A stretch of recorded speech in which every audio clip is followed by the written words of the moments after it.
Hello and welcome back to Shakesyear. We are working on Timon of Athens, and we get to hear from the first senator today in Act 3, Scene 5.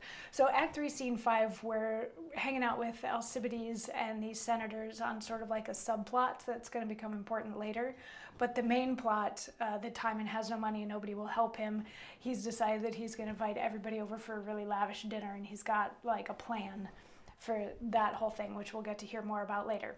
But in this subplot section, Alcibiades is talking to these senators because one of his soldiers killed somebody and he's trying to defend that soldier. Like in yesterday's monologue, he said that this soldier really is a good and valiant man and a trustworthy soldier. This was just like a moment of hot-blooded passion that he killed somebody, and then, he didn't harm anybody else, all of that sort of stuff, so he should be given some sort of leniency. Alcibiades is arguing that he doesn't need to be put to death for having committed this crime.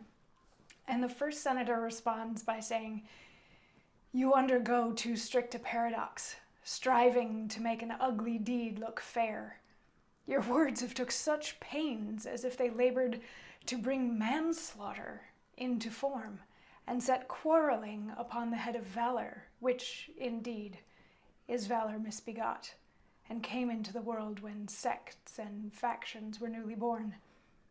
He's truly valiant that can wisely suffer the worst that man can breathe, and make his wrongs his outsides, to wear them like his raiment carelessly, and ne'er prefer his injuries to his heart, to bring it into danger.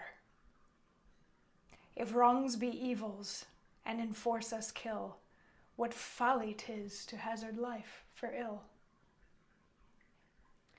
So this senator is not buying what Alcibiades is selling.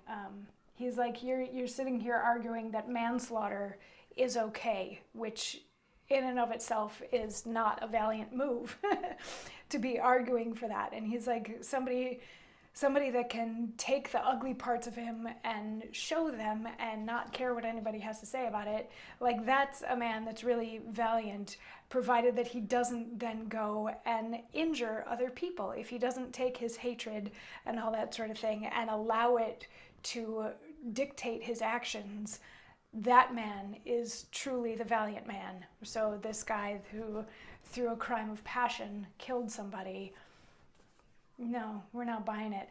But Alcibiades is not quite done yet. He's going to have another really big monologue tomorrow, continuing to argue his side of the story. So we'll see you then for that.